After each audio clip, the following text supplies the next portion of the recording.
and welcome to Movie of the Week. So the Osakura show is on a bit of a hiatus. So what we have started to do is review a movie each and every week, where we just talk about the movie that's come out that week, and we highlight it. We give you our review. We talk about if it performed well at the box office or if it completely bombed. Um, a bit of a spoiler for Argyle. It's the latter of those two that happened. So we'll get into that. But movie of the week is basically our way of sharing the movie that we went to see and want to highlight for you guys. Until the Osakura show returns, we were trying to fix up a few things and spruce up a few graphics and all whatnot. So we'll be back with the full show and talking about all the other stuff that's going on in Hollywood. But until then, let's talk about Argyle. So today with me, Angelina, you're back on the show. It's great to have you. Hi, yeah, absolutely. Good to see you. How are you feeling? How was your week? Good. I just got back from Mexico, just in time to catch this crazy rainstorm in Los Angeles, as I'm sure everyone across the nation has heard about. See, being from Florida, rain doesn't scare me, but people that don't know how to drive in it do. So there's that. But we're safe and sound over here and staying indoors quite a bit. Luckily, my Mexico tan will get me through. That's good. Yeah, I mean, your voice sounds a little different, so maybe like Mexico did something. My voice sounds different? Yeah, it does. It does. I mean, maybe I don't know.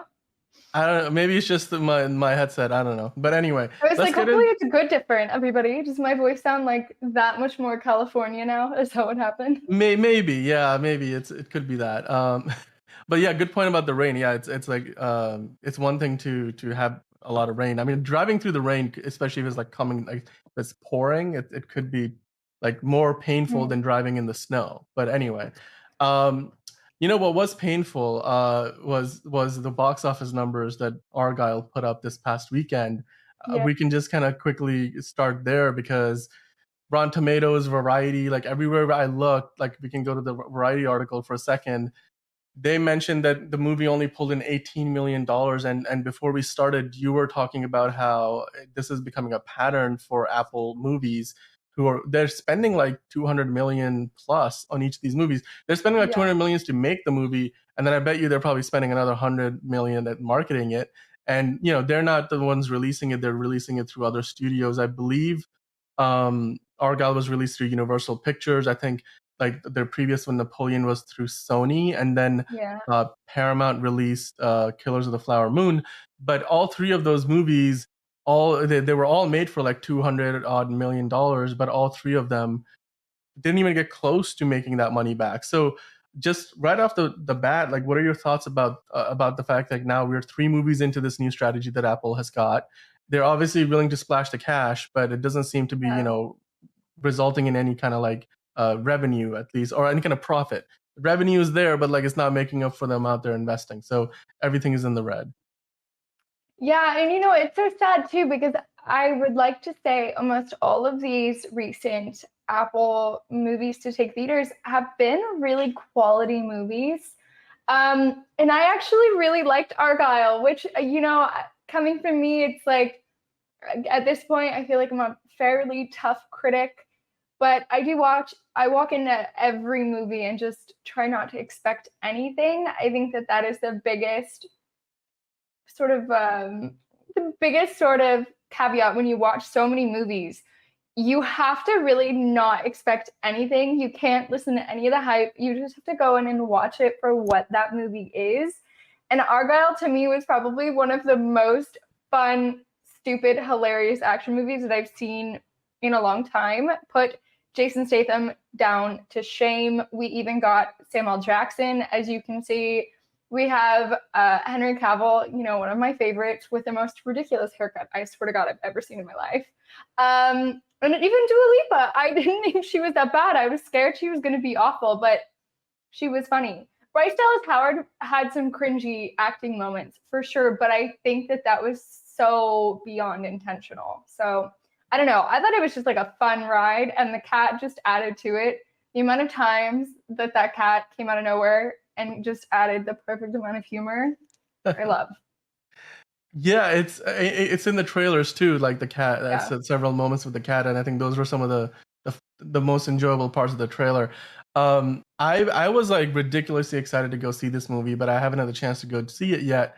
And from what I've been hearing, it looks like, you know, it's another one of those Matthew Vaughn movies where, like you said, it's like a ridiculously fun action. You know, there's Mhm. there's a lot of over the top, you know, sequences, and you know, it's not lacking for star power. Like you just look at these people who showed up to the red carpet. There you got Sam Rockwell, you have Bryce Dallas Howard, Henry Cavill, John Cena, Dua Lipa. Like they've got like Yeah, everything they can possibly it's imagine. like a whole racket for It's sure. insane. It's so certainly again, like Apple is, you know, not sparing in any expense, right? Like you Mm-mm. could tell their marketing tour here, like they're going all over the world marketing this movie. There's a lot of money being put into this, but not getting nearly as much out of it. That's the concern, because of course a company like Apple has all the money in the world. They can take these kind of losses for some time, but you got to imagine eventually they're going to start to think like, well, maybe we don't want to lose 150 200 million dollars on every movie, like, because it's Yeah. that's not a good business model. But anyway, let's kind of pivot away for the time being from the movie itself, and let's talk about, well, not the we were going to talk about the movie. Let's pivot away from the box office side of things. So Mhm. let's talk about the movie. What did you? If you want to, just for anybody who maybe has not gone to see the movie, let's start with a spoiler-free description, and then we can get into the spoiler details a little bit later. But if you were to summarize like the events of the film, like how would you describe what If happens? okay, so if Tenet was a comedy with a cat, it would be this movie. I mean, you have to think about all of the. There's so many twists and turns, and some of the critics have pointed out that it can be a little sloppy. But if you just sort of jump on the speeding train, which there is a speeding train sequence, and you take it there and you go with it, I think you're gonna love it. I honestly think one of the opening action scenes was one of the best action scenes that I've seen in a movie in a long time. And you made me watch Mission Impossible, if you remember. Um, I seriously think it was one of the best action sequences I've seen in a long time. There were a lot of I have questions about how many stunt doubles Bryce Dallas Howard had. I have a feeling it was at least 5 because there's just no way. There's They all Um, survived their stunts. Like you're saying, like they just yeah. they got them into the hospital. They're like, all right, get number 4. Like, you know, Well, no, because yeah, she does so many different things. Like okay, she has this figure skating sequence. She has this uh several action sequences, and then she also has several like they jump off of right. a rooftop or whatever. I mean, I seriously think that she had to have like multiple stunt doubles in order to get all of those stunts done, because I just don't think one stunt double could have done all of it. That makes sense. Yeah, I can see that, because yeah, I mean, it's this movie seemed like you said, a good way to describe it is like a roller coaster ride. You're just kind of, you hop on the train and you just, you know, keep You going. go. Yeah. Like I didn't even know how deep the cast of this movie went. Like you got Catherine O'Hara, Ariane Yeah. DeBose. It's insane. They didn't even put some of these actors in the trailer, or like Yeah. they just randomly show up for a shot and you're like, wait, they're in the movie, and it was, and so yeah. I mean, it looks like, okay. One thing I will say, Do and you I see can't. Bryan Cranston in the trailer? Because I don't remember seeing Bryan Cranston in the trailer.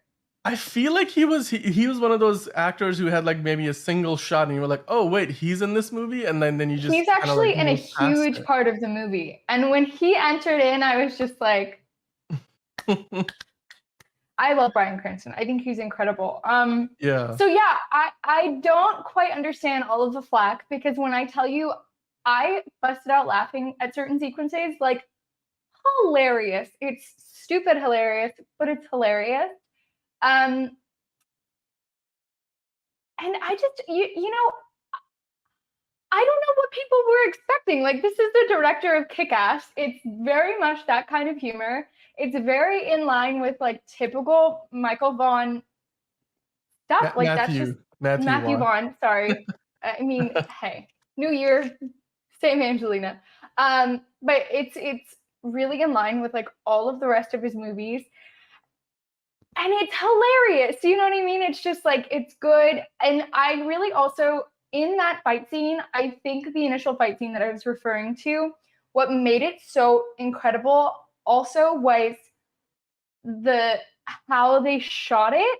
Like they're moving the physical camera to add sequencing, and the music was impeccable. I have never seen such a long action sequence to disco music in my life, but I loved every minute of it. I feel like every action scene from here on out in the world should be shot to disco music. Okay? That's where we are.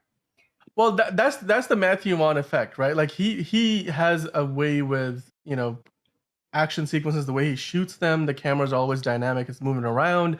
You're kind of just working it's as a viewer, you're not just observing an action sequence, you're in the action. That's the way he films his movies. And that's how he's done all of his Kingsman films. That's how he did Kick-Ass, and it adds a lot of kinetic energy to his sequences. And I think that's what you're describing here.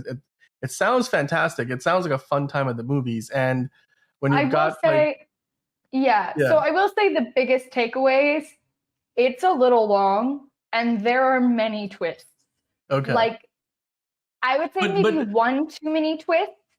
But do you think those twists were like, because on the poster they say from the twisted mind of Matthew Vaughn, do you think it's almost like a parody level? Because this movie is a bit meta, right? It's sort of like playing on the just by genre. So is that like, do you think that's there, like where they were, maybe the writers made some mistakes, or do you think they did that on purpose? No, I absolutely think it was purposeful. But when you read the critic reviews, a lot of people use the word exhausting. The movie is just maybe about 15 minutes too long. And if they would have at least like eased one of those plot twists, I think maybe it would have been a little bit more palatable for everyone. With that being said, yes, I think everything was very planned. I don't think any of it was a mistake. I very much think it was meant to have this sort of meta parody, hilarious comedy.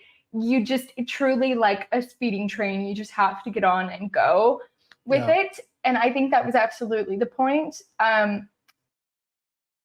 But the critic reviews, I'm not going to give them zero credit because it does get a little bit like, so I gotta go now. And they started the movie 30 minutes late at my theater too. And obviously, Dan, we had to meet here and film this review.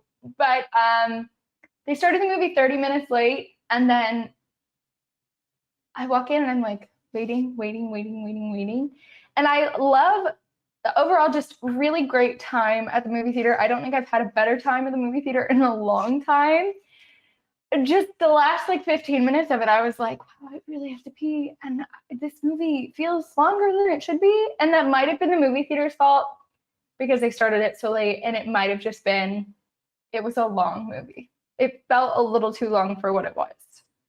Yeah, it sounds a little bit like, in terms of the pacing, like Bullet Train. If you wanted to go watch a movie where you just, from beginning to end, it's just action and you're on this thrill ride. And Bullet Train also had this, constant stream of just twists and turns, and all of a sudden, some random famous actor pops up out of nowhere, has a fight sequence, and then just like, oh, it's gone. Like now we move on to the next thing, and the next thing. And it's also kind of sounds like, watching a Bollywood action movie, because those movies are known for being overly long and having too many twists, and then it becomes a little convoluted. And so a lot of times the critics' reviews mention the same things. I will say that, Matthew Vaughn's best work is certainly not been criticized for that kind of thing, like where he's done, I think, 3 Kingsman movies at this point. Yes. And I think only the first Kingsman movie was truly great. Every Kingsman movie since then, including the prequel that they put out, The King's Man, which has apparently got a tentative connection with this movie if you go by the mid-credit sequence. I don't know how that's going to work because there are 2 different studios making them, but neither do the critics. Everybody is confused. They're like, how is that? Because one of the reasons why I was extra confused is because in the first Kingsman movie, you have Sam Jackson playing the villain, and he gets killed off in a pretty gruesome manner. And I'm like, wait, but he's also in this movie. Anyway, whatever. Like, I guess he's not the villain in this movie. What? Spoiler. He's not the villain in this movie. So well, no. I'm not saying he's a villain. After all. Right. I'm not saying he's the villain, but I'm saying he's in the movie. Yeah. So But like there's a review there from Ken Mode and Mayo's Take and the Kermode and Mayo's Take, and they're like, this is the most fun a Matthew Vaughn film has been for a very long time. Yeah. Which I think a lot of people have noticed that since those Kick-Ass movies and the first Kingsman movies, Matthew Vaughn has sort of done decent stuff, but not really great stuff. But, everything, we were looking at the reviews before we hopped on today, and the final reviews for almost all of Matthew Vaughn's movies sit between like a 5.7 and a 7.7, which was The Kingsman. And I think Kick-Ass was like 7.6. I mean, he's not writing 10 out of 10s every single time. I think he's almost, you go into, and I do think he's sort of building this brand of like, come in, sit down, let's have an action-packed, hilarious adventure. And I think that that's really becoming his brand. And I don't understand why anybody ever needs to take someone's brand, like Jason Statham, right? We watched him. We always talk about him. He's a terrible actor. He just does what he does, but he's hilarious. And you sit down for the ride, and that's his brand. You have to, I feel the same way about, the Fast and Furious movies. It's just like, it is what it is at this point. Just let him have his fun, because I enjoyed the ride. You know what I mean? Like, it was so hilarious. I walked out with much higher dopamine levels. I cackled. There was a physical cackle from me in the middle of the movie theater. Yeah, I would have loved to be like there to like hear that, because like I don't think you've ever mentioned that you've cackled in a movie before. I mean, it was good. There were just like certain mini movements, like mini spoiler alert. One of the main characters is actually allergic to the cat, and at the end he's using like this nasal spray at the reading while he's holding and petting the cat, but you see this like snot running down his face. It was just like, it was good added humor. I have to give it to Sam Rockwell, which, we were sort of talking about it. He's been in so much, but I feel like he hasn't been in any really, really big heavy hitters that I've seen in the last like 5 to 10 years. And most of his work lately has been voiceover work. He was brilliant. I thought he was perfect. He does a lot of stuff where he does award fodder movies a lot. Like last year, he was in Catch Me If You Can, and like you won't see him in a ton of movies. Obviously, he's won a few awards. Like 3 Billboards Outside Ebbing, Missouri was a great film where I think he was definitely nominated for Best Supporting Actor. Mm-hmm. I don't remember if he won it or not, but and then of course all the way back Iron Man 2. But you're right, he's not somebody you see very often on screen these days, and even in this movie. He has a significant role, right? But like and if you look at the poster, he's not really, the top 3 people in the poster. He's like kind of in the back, sort of in the middle. He's just there. He's not the one who's going to sell this movie. They clearly are relying on Henry Cavill, Sam Jackson, Dua Lipa, John Cena, like those kind of Bryce Dallas Howard, who are more well known in the mainstream sphere. I will say the one thing about this movie, going off the reviews, it gives off the effect that this movie doesn't do anything different that most other Matthew Vaughn movies in the past haven't already done. So to that end, it starts to feel a little bit like that streaming movie curse, where they're making a movie where it's almost like they're saying make it like that movie, but for like, and for $200 million you can really do anything. But I'm like, for $200 million, why don't you just make the greatest movie of all time? Why go in a direction where it feels bland and something that has been done before? Because that's the ultimate like critique against Netflix movies. They're like, I have seen a better version of like the 5 last movies that Netflix put out that are all-time classics, but now Netflix is just saying, we just want to kind of be similar to that so that people kind of get their hits. It's the same as like all those Hallmark movies. It's close enough to sort of building this Netflix brand. I didn't even really realize that, but after unfortunately coming back from Mexico, your girl had food poisoning. So for a solid 48 hours, I was locked up watching Netflix. And I have seen way too many Netflix shows and movies in the last few days. Yep. Yeah. And they all kind of hit the same notes. Yep. And I was watching wildly different Netflix stuff. There was like a Netflix docuseries, and then there was I guess it was based off of a book, a streaming series based off of a book, which is kind of spy level, sort of similar in taste and profile, called Fool Me Once. Yeah, it's a little soapy. I feel like that's the best way to say it. Yeah, it feels derivative. Like, I think that's a good word to Yeah. describe it, where you're like, okay, so I've seen better versions of the story before. This movie's clearly trying to give me those same feelings and that same, kind of an experience, but it's not really doing anything original. I think that's also where a lot of other people have not just faulted Netflix. I think it's also, other streaming services. Like, that's maybe even, I think, some of the critiques for some of those MCU shows where you're like, all right, we're watching MCU light. It's not quite Captain America, but it's, it's a version of like, and I'm sure they're gonna try to elevate Sam Wilson's Captain America in the movie that he's got. He's gonna have a different costume that's gonna not be like that super white, like with black accents. He's gonna go with a costume that's gonna be more in line with Chris Evans' Captain America. So to try to put him on a level playing field, but still, like the show that you had on Disney Plus with Falcon and the Winter Soldier felt like watching, the epilogue to Captain America: Civil War. It didn't feel like you're watching something premium. Do you think that falls on the writers, the actors, or the director? I think in this, so here's the thing. Most Netflix movies kind of fall in the category where they clearly are like, okay, you've got, I don't know, like a fraction of the budget of one of these other movies they're trying to emulate. And you've got maybe what you wouldn't consider an A-list star leading the movie, but you would have got like a C-list star, a B-list star, C-list star. Like, for example, and I hate to point it to a specific actor, but like Michael Pena, right? He is not somebody you would see leading a disaster, action adventure film, where like some kind of big earthquake or like world ending event happens and he's like leading his family and a bunch of people through it and trying to like survive. You do that in the movie theater, like most likely you're putting Gerard Butler or somebody like that. Like Gerard Butler is the king of disaster movies these days. Yeah. Or like The Rock or something. But on Netflix, like they'll do these movies and they'll put like Frank Grillo in the lead. They'll put like Michael Pena in the lead. So you're going like a tier down on like everything, on the VFX, on the actors, and everything, because your budgets are lower, and you're like, it's just adding to the catalog. You're not really trying to create a movie with the goal of like, all right, let's try to win an award, or let's try to make $1 billion. That's not really the goal. You're trying to like build a catalog and get the views, and that's about it. Whereas these movies, getting back to Argyle, I would say that's not entirely the truth. There are so many breakthrough moments that were like great, and they spent the money on the cast and they took the time they needed.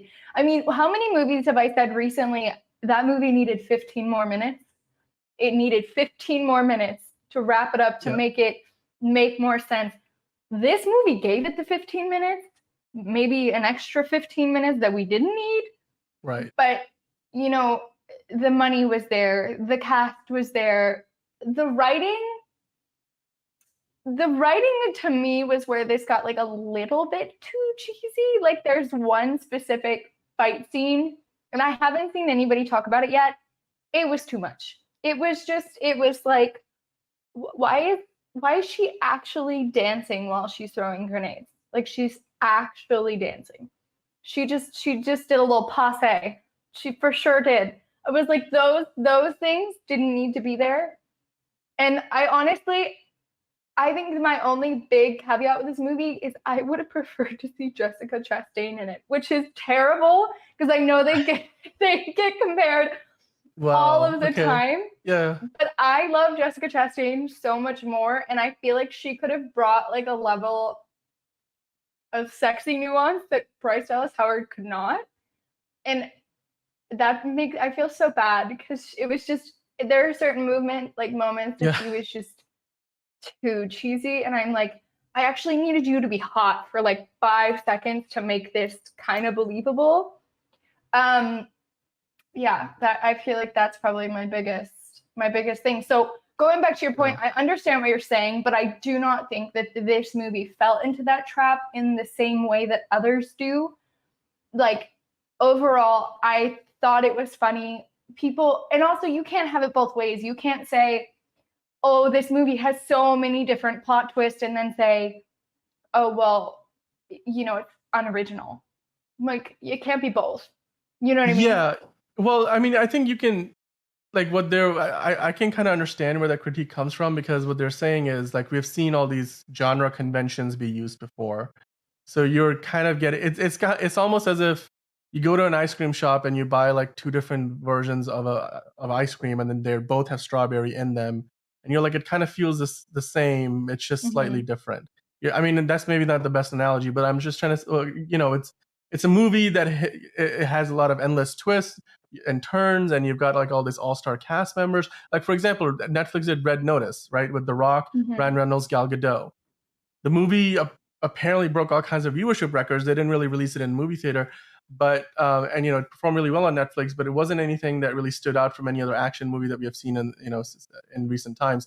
There was another movie that I keep forgetting the name of, which Ryan Gosling was in and Chris Evans were in, which was another one of those movies where you watch it, it's fun, but you kind of forget it right after you stop watching, because I think that movie didn't even make it into theaters. The Russo brothers It came out around made the it. same time the Bullet Train did. So, yeah, and then whereas the Bullet Train, on the other hand, felt like they took a concept, the kind of concept that we've seen before, and they elevated it. And it was also based on, I think, a book or another movie that it was like a remake it's funny of. that you say that. I didn't see Bullet Train, but I saw the other one. I haven't seen Bullet Train yet. You would say it's better? Bullet Train is definitely better because you walk away with more of a, because it's more of a, you get more of a sense of fun. Whereas with the Ryan Gray Gosling, Man. It was called The Gray Man. Sorry guys. I had the to look Gray up Man really quick. felt. Like, the other thing about the Gray Man was there was blatant, like you could tell they were blatantly setting up A, sequels, and B, spin-offs throughout the movie, because they would bring in these cameos. Like at one point there was this hugely popular South Indian actor that came in who was literally like another contract killer, and then he's like apparently with a virtuous side. So he comes in, he initially is there to kill our good guy, then he decides to not kill him because of like honor and some of the things kind of play out, and he just kind of like exits the movie, without really so much as a scratch. So they're going to be setting up some spinoff with him in the lead in the same world. And a week later, of course, we see that there's a press release that they announced this huge franchise expansion, and it's going to include these spinoffs, including one of them being with that actor. And are those still on? Are those still coming? I'm pretty sure, yeah, because the Russo brothers were involved with that. That's their little IP thing they're setting up. It's kind of like Netflix. All these new players in Hollywood, they're trying to create franchise IP content so they can kind of have what like Disney and Warner Brothers have, or like Universal has with like Fast and Furious, Star Wars, MCU, DCU, Lord of the Rings, these franchises, because they realize that while they have a lot of stuff that's filling out their catalog, they don't have the kind of like pull that something like a Stranger Things does. And which is why they're milking that as much as they can. They'll probably do so much. They'll probably run it into the ground like AMC did with The Walking Dead. But I think with Argyle, that's an attempt by Apple to do something similar. Whereas Killers of the Flower Moon was very much a one-off, and Napoleon too. Oh God, Napoleon! I was like so sad. I wanted that movie to be so good. Yeah. I was like, but with that being said, so the mid-credit scene that everyone is talking about apparently connects to The King's Man, which was the prequel. And there were several allusions hinting that the universes are similar, which you've already pointed out. There's a conflict of studios here. So I'm assuming Matthew Vaughn has already cleared it, or he's going guerrilla style and is just trying to like manhandle it. I highly doubt for $200 million and like Apple involved that they did that. I bet you they did clear it, and they had more than enough money to get that licensing, if it was a licensing concern, because they have the logo, the KM logo shows up, which is very much, you can identify it as that. There's no denying that's the logo from the Kingsman movies. But whether they can develop that connection or not, I mean, that's anybody's guess. Because when I was looking on IMDb, Matthew Vaughn is already on it. There are 2 or 3 the Kingsman projects in production currently, in pre-production. So everyone is hinting that not only are they trying to do a spinoff of this movie, but they're also trying to connect it and create more prequels and interconnect the universes. And so sort of hinting to like Apple is trying to set up Argyle to be this. Yeah, that's without a fail, and critics are not having it. And now I'm concerned that with only $18 million at box office opening weekend, we might not get those as quickly as we want to, if the critics even care to see it. I don't know. Yeah, I mean, look, Rotten Tomatoes does a really good job of pointing this out and breaking it down a little bit, where they say, it's in the second paragraph on screen here, where they're talking about the fact that this movie now has the lowest opening of a non-pandemic release ever for a film that's got a budget like that's in that $200 million range, which is insane to think about. Like, it made $18 million in opening weekend in the domestic box office. It's on the way to making maybe $50 million by the time it's out of theaters, which is ridiculously low, because I don't I can't imagine it being able to recover the other 150, and that's just to, you know, make as much money as they spent on it. And that doesn't even account for the marketing and promotions advertising budget, which is probably another $50 to $100 million. So it's gonna lose upwards of $100 million, like, easily. Yeah, even if they try to do, like, you know, during the pandemic, they would put it out in theaters, but then they would also put it out early so that you could buy it to watch at home on like Amazon or something like that. I'd be curious to know if they actually try to push it like that, because they could blame it on the storms, they could blame it on rain, they could, I mean, I'm sure there's more than just one factor on why the movie did so poorly, because it's not a terrible movie. Well, I think the part of the reason is, it's, even when you look at the audience scores, like, you know, well, it's got a C+ cinema score, which is the lowest of Matthew Vaughn's career. That's not a good sign, A. And the cinema score is, you know, calculated through audience reactions. And then when you go to Rotten Tomatoes, like we were looking at the critics' reviews earlier, but let me just scroll up to kind of go through the audience score, and there you go. The audience score on this is 71%.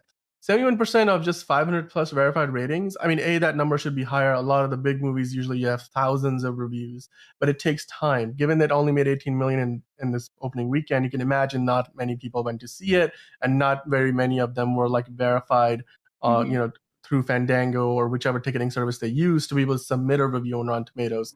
But 71% off of that low a number, that, you know, that tells me that a lot of people kind of had iffy reactions, you know, because like a movie that people really like, that even the critics really hate, they tend to, you know, a lot of those Jason Statham movies, like the Beekeeper or the Meg 2, you see those audience ratings in like the 80s. That's usually a good sign that, yeah, you know, it's fun, it's dumb fun, but it's fun.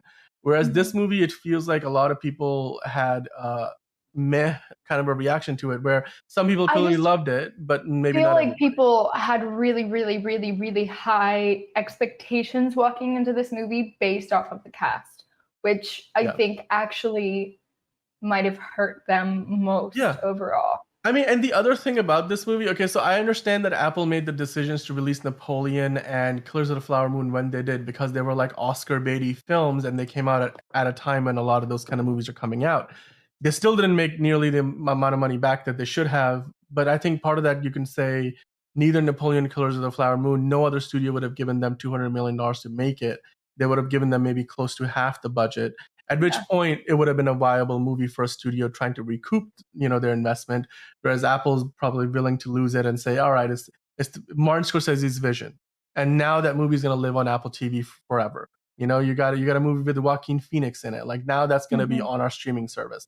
So I can understand that, and I can understand when they released it makes sense. But why release a movie like this, which clearly looks like a movie that's meant to come out in the summer months? And it's a movie that should be, you know, marketed towards that, you know, younger demographic. That's it's a movie that should come out. This is definitely a summer movie. Yeah, for sure, 100%. Like, why? Like, just as I mentioned this before we started, right? Just like the question that I was asking myself is, why take a movie that you spent $200 million on, that looks like a summer action adventure, you know, spy franchise, that you're trying to maybe launch a franchise or connect it to another franchise, whatever, where you have A-list actors from top to bottom. But why release it in the middle of January, like February? No, this wasn't. This wasn't a movie that was delayed. Are we sure it wasn't delayed because of the strikes? Nope. This was the date that it was meant to come out in. Always slotted to come out in February. Yeah, it wasn't. affected But by there could be anything, a really. reason for that, no? And is that maybe just scheduling the press tours for it? I think that's part of it. I mean, because they did a press tour. They were all over the world. Like we were looking at the images earlier. They were like, Yeah. in all over the world with very different, posters in different languages, premieres across different continents, and they weren't even just sending like, they were like low level cast members who were just only there. Like, I mean, you can't really describe anybody on this cast as like a C-lister. Like everybody's basically an A-lister at Yeah. this point. So they were sending Henry Cavill, like and Bryce Dallas Howard, Sam Rockwell, like and Matthew Vaughn was out there on the circuit. So I don't think they spared any expense in marketing it. I just think whether it was because Universal Studios are the ones that distributed this movie. So either they were giving Apple bad advice, or Apple was just like adamant that they put this movie out at this time of year, because it doesn't make any sense to me. I mean, I'm not a studio executive, granted, but like it doesn't make any sense to me based on every other movie like this that has come out in the summer months to put a movie with this big of a Maybe budget they just thought that they in were the going to middle of have February. more space. I mean, think about, nothing's really come out in the last 2 weeks. Yes, that's true. That's So 100% maybe they true. thought they were just going to have the runway to do it. But it still doesn't Even make with sense. that, it's like there's so many Oscar contenders still in the theaters. I feel like that's what people are going to spend their money to go see. Yeah, and then some movies get put back in theaters this time of year. I think Turning Red is coming back in theaters because they want to really, get their marketing campaign for like best animated feature at the Oscars. And there's going to be other movies like Oppenheimer and such who will probably get special showings. But like a movie like this, the other thing about it is it's not like a sequel or part of a big franchise. This is the first movie in whatever franchise this is trying to be a part of. Nobody has any there's no prior existing fan base beyond the fan base of the actors that are in this movie. And we know that these days people don't really go to the movies to see the actors. There's very few examples of, okay, you want to go see a Tom Cruise movie, going to go see a Jason Statham movie, but there's none of those actors who are like draws just by their name alone are in this movie. So you're really reliant on Matthew Vaughn's, drawing power as a director, and whatever you can pull from like Dua Lipa's following, John Cena, not really so much Sam Rockwell or Bryce Dallas Howard, but maybe like Henry Cavill. He's got a bit of a cult following behind him. But outside of all of that, I mean, I've seen movies like Marvel release an Ant-Man movie around this time last year. And that movie went on to make almost $500 million, which is by Marvel standards bad, but by most movie standards really good. But that was part of a large franchise. It was a third movie in its own trilogy. Like this is not that. So I just think like they should have just done this in the summertime, because like even if it flopped, like it would have probably made more than 18 million in its opening weekend, because there's more people going because to the there movies. are more kids out. I mean, absolutely. It makes me sad because it's really not a bad movie. It's a good movie. Everybody go see it. Yeah, I mean, look, it's going to be in theaters for a while. I think Madam Web is coming out for Valentine's Day, so I don't think. I mean, Madam Web. A movie I'm not excited to go see. The trailers have not looked good. God.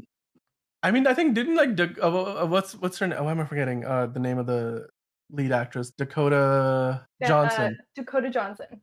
I think she changed her representation after the first trailer dropped, and there was some speculation as to like maybe like she didn't feel like that movie was she was represented well, or whatever the case was. But anyway, that movie has not had a ton of positive press around it, and it looks like it's gonna be another movie that just kind of craters, which is not good for the Sony Spider-Verse. Because at one point they were gonna have a connection where they had Tom Holland Spider-Man set to appear, then Andrew Garfield Spider-Man, and then they just said, nope, we're just gonna have this be standalone. They pulled in Sydney Sweeney. Yeah. And obviously she's a huge name right now. So they definitely did that with the intention of using her star power. And she's not even in I think she's like a supporting lead, but she's obviously not the lead. Yeah. So I think they're trying to maybe give her own spin-off just from whatever, absolutely, and trying to pull her into the sort of superhero universe but that seems like a really bold move to me, because I hate Dakota. I hate her. I don't want to hate her. I do. She's a terrible actress. Everything I've ever seen her in, I'm just like, I just one face. Yeah, exactly. I don't think she has the range really that you would expect from somebody who's, a lead in a lot of these movies. But Yeah. they're clear. Yeah, that movie was designed almost to like generate 3 spin-offs because they've got Yes. so many different versions of Spider-Woman and so on and so forth. And then of course Madam Web herself is a character you can have more sequels with. It doesn't look like that movie's going to do very well. But as far as affecting Argyle's box office, given how low of a start it's already got, what worries me, there's no really hope for this movie to recover, primarily because it has a low cinema score. It has a mediocre audience score. If those numbers were high, then I think this movie could have like legged out a little bit. But I just don't think that's gonna happen. Maybe we'll find like a lot. There's a lot. This happens a lot. A lot of movies like find an audience in on a streaming service. Um, I think Turning Red blew up on a streaming. Well, Yeah. it got released on a streaming service. So it did really well. There's a number of other movies that have like Netflix. I think it did really really well on streaming at the Knives Out sequel, whereas the first they put it out in theaters for a week, and it did quite well there too. But it upped the profile of the film coming to streaming. So if Apple's goal here is simply to make this movie feel like a movie that was in theaters, therefore it's got more of a prestige behind it when it goes to streaming, then maybe they just don't care if it flops. Maybe they're like, well, it was a movie that was in Yeah, theaters. they're trying to find a sort of like a half-life Yeah. after the fact. I feel like there had to have been a broader marketing scheme that we have just yet to see. Yeah. And maybe that's simply based off of the movie's already in pre-production. Maybe they just wanted to get it out and get it on so that they could just wrap up. Yeah. In order to move on. I don't know. Yeah, I just hope that they start to get, because I don't know if they're serious about making money with these movies. I mean, they can obviously take the losses. My hope is just that make better movies.